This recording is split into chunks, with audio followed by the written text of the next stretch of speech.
天来谈泽连斯基。俄乌之间的谈判陷入了焦灼的状态，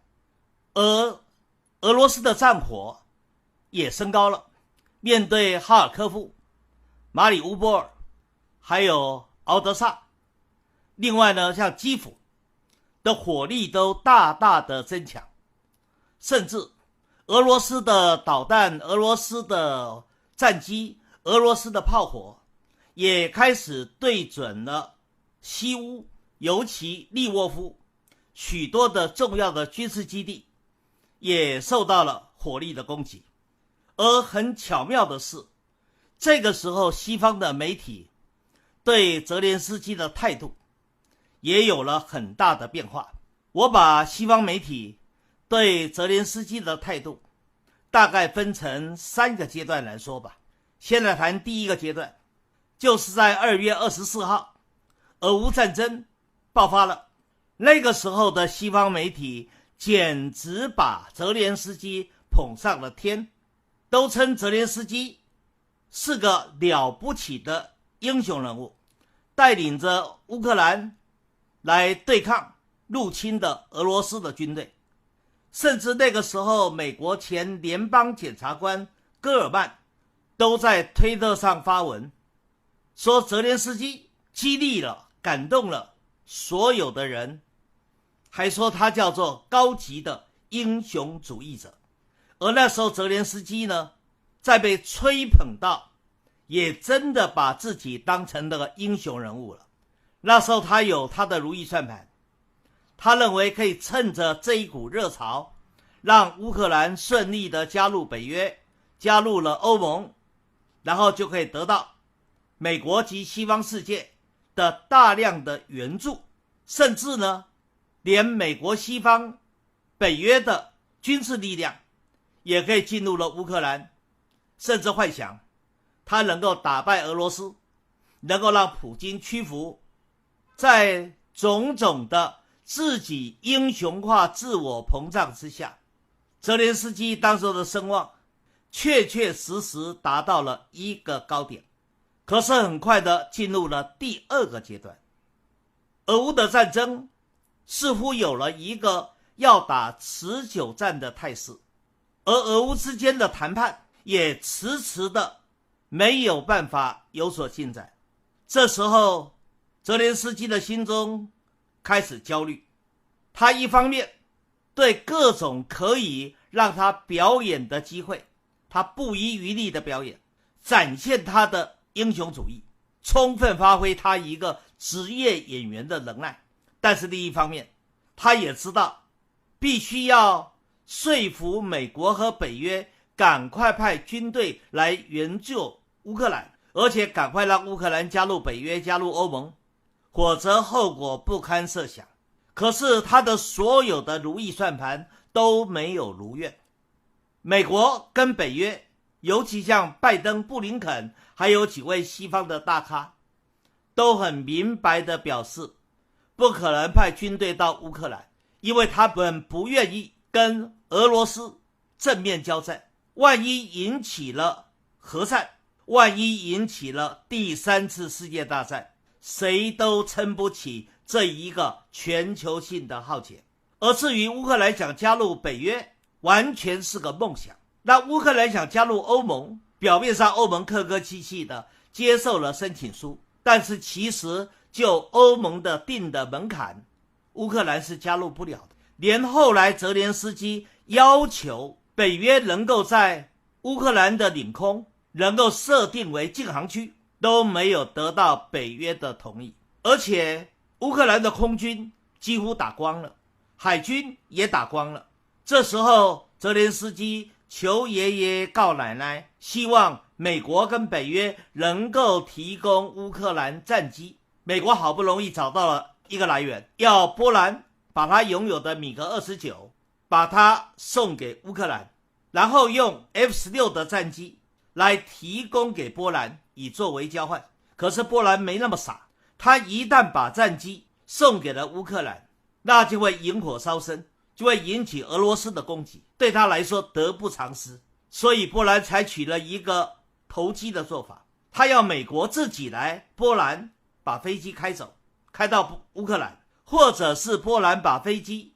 开到了德国，然后再由美国到德国把战机开到乌克兰。那美国也是一个投机性的大坏蛋，美国怎么会同意呢？谁都不想惹事，所以到最后战机提供给乌克兰，到最后也是竹篮子打水一场空。最后呢，泽连斯基总算等来了来自各国的雇佣兵，这个雇佣兵的人数还不少，将近2万，集中在乌西的利沃夫的军事基地，在进行短期的训练，然后就准备上战场。可是这时候俄罗斯呢，用导弹开始攻击这些军事基地，一攻击这些雇佣兵呢就现形了。原来都是一群趁热度想赚钱的网红，一看到俄罗斯的攻击吓破胆了，一战即溃，匆忙的做鸟兽散，而退到了波兰以后，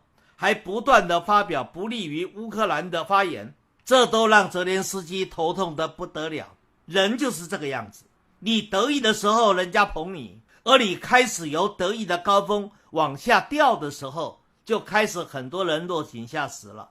这时候的西方的媒体对泽连斯基开始有了批评。就在这个时候，俄国的军队破获了许多美国在乌克兰境内所设置的生化武器的实验室。这一来问题可大了，因为泽连斯基一天到晚忙着作秀，连美国交代他要赶紧把实验室的机密资料销毁都没有做到落实，以至于很多机密资料落到了俄罗斯的手里头。俄罗斯拿到了机密资料，那还得了？那就证明了美国确确实实在乌克兰的境内在搞生化武器，那美国就成为世界公敌了。甚至连其中研究蝙蝠、禽鸟、爬行动物所引起的新冠肺炎的病毒样本都被掌握了证据。所以美国是这2年多来新冠肺炎之所以肆虐全球的罪魁祸首，几乎已经被铁板钉钉。你认为美国不气吗？泽连斯基一天到晚作秀，然后给美国惹出了这么大的麻烦，让美国几乎声誉扫地。美国不怪泽连斯基吗？所以这时候西方的媒体已经开始发生了微妙的变化。可是泽连斯基并没有体会到危机正要席卷而来，他还在他成为世界级的英雄在沾沾自喜，忙着在欧洲议会对美国的国会做视讯的演讲。所以当进入了第3个阶段的时候，那西方媒体不客气了，西方媒体开始强烈的批判泽连斯基。在众多的批判里面，有2点是最致命的。第一点，泽连斯基把武器发放给基辅监狱中的罪犯，让罪犯拿着武器跟政府军一起抵抗俄罗斯的军队。可是这些罪犯狗改不了吃屎，拿到了武器，出了监狱的牢笼，那就等于纵虎归山呢。他们还没有对付俄罗斯，他们就先对付起乌克兰的人民，抢劫啦、杀人啦、伤人啦、强奸啦，把整个基辅城搞得鸡飞狗跳，一片的混乱，满城的狼藉。这完完全全是反人类，完完全全是反人权的罪行。另外一个攻击的焦点那更严重了，有人就查出来了，而且做了爆料了。他说，你以为泽连斯基真是乌克兰的平民英雄吗？他以前只是个喜剧演员，而且还不是顶红的演员，是一直到演了《人民的公仆》这个连续剧的时候他才窜红的。可是却赫然的被发现，他在美国拥有了价值至少3500万美元的豪宅，而且在美国的银行中竟然有1亿3千万美元的存款。这些钱哪里来的？怎么会泽连斯基突然在美国一下子有这么多的存款，能够买得起这么昂贵的豪宅呢？那过去泽连斯基有贪污，就算了，那有没有利用这一次俄乌战争的期间，用世界各国的善心，然后把很多的善款、很多的捐款，把它给克扣，把它中饱私囊呢？如果果真如此的话，那泽连斯基那就不只是贪污了，那就是泯灭人性了，那就成为乌克兰人民的公敌了。这个消息目前在推特里面是被热议的话题，而且热议的情况是越来越火，而且可能未来有更多的黑资料会陆续的被挖出来。你泽连斯基在美国的豪宅现在被发现的一栋，有没有可能再被抓到第二栋、第三栋？存款被找出来1亿3千万美元，有没有可能后来再发现其他的银行也有存款呢？而美国以外其他的国家像瑞士啦，也有泽连斯基的存款呢？会不会像当年的陈水扁一样，满口清廉，满口平民的领导，满口的钟爱台湾，但是最后发现陈水扁不是爱台湾，是爱台湾的钱。同样的，泽连斯基满口也都爱乌克兰，那会不会到最后的结果证明他爱的是乌克兰的钱，而且还私吞了各个国家给乌克兰的捐款？整个西方的媒体对泽连斯基的态度已经有了180度的转变。其实英雄变成狗熊是很容易的，如果当一个人被媒体吹捧成英雄的时候，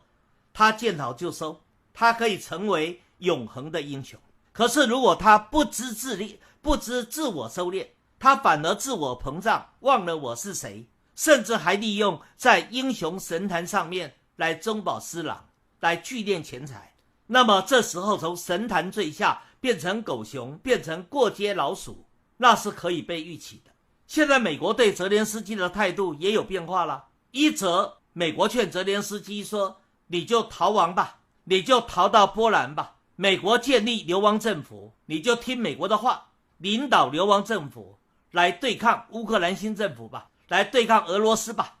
那第二种呢，美国没有说，但是我认为可能性很高，因为美国很担心泽连斯基被俄罗斯给俘虏了，或者投降了。这时候万一泽连斯基把他所知道的内幕真相，尤其美国在乌克兰境内搞了33个生化武器实验室的内幕给抖出来的话，那对美国来说那就是重伤害了，核弹级的伤害了。美国是很会杀人灭口的，如果美国派特种部队就直接把泽连斯基给干掉了，然后再嫁祸给俄罗斯，有没有这种可能呢？当然有。而最近美国的国务卿布林肯莫名其妙的突然提到，美国已经做好了泽连斯基死亡以后新政府的部署，简直把泽连斯基当成死人一样的看待了。你不觉得种种的迹象都已经预判了泽连斯基的下场吗？不过我觉得最可怜的、最可悲的还不是泽连斯基，是台湾的媒体。台湾的媒体不仅是后知后觉，还不知不觉，到现在还拿着西方媒体过时的消息或者是虚假的消息来大做文章，把泽连斯基捧在高峰上，甚至呢还把蔡英文描述成女版的泽连斯基。我真的很想看到有一天呢，当泽连斯基从高峰坠下，英雄变狗熊，成过街老鼠的时候，台湾的媒体怎么样自处？台湾的媒体怎么面对蔡英文？今天谈到这个地方，更精彩的内容，下一集里我们继续的说。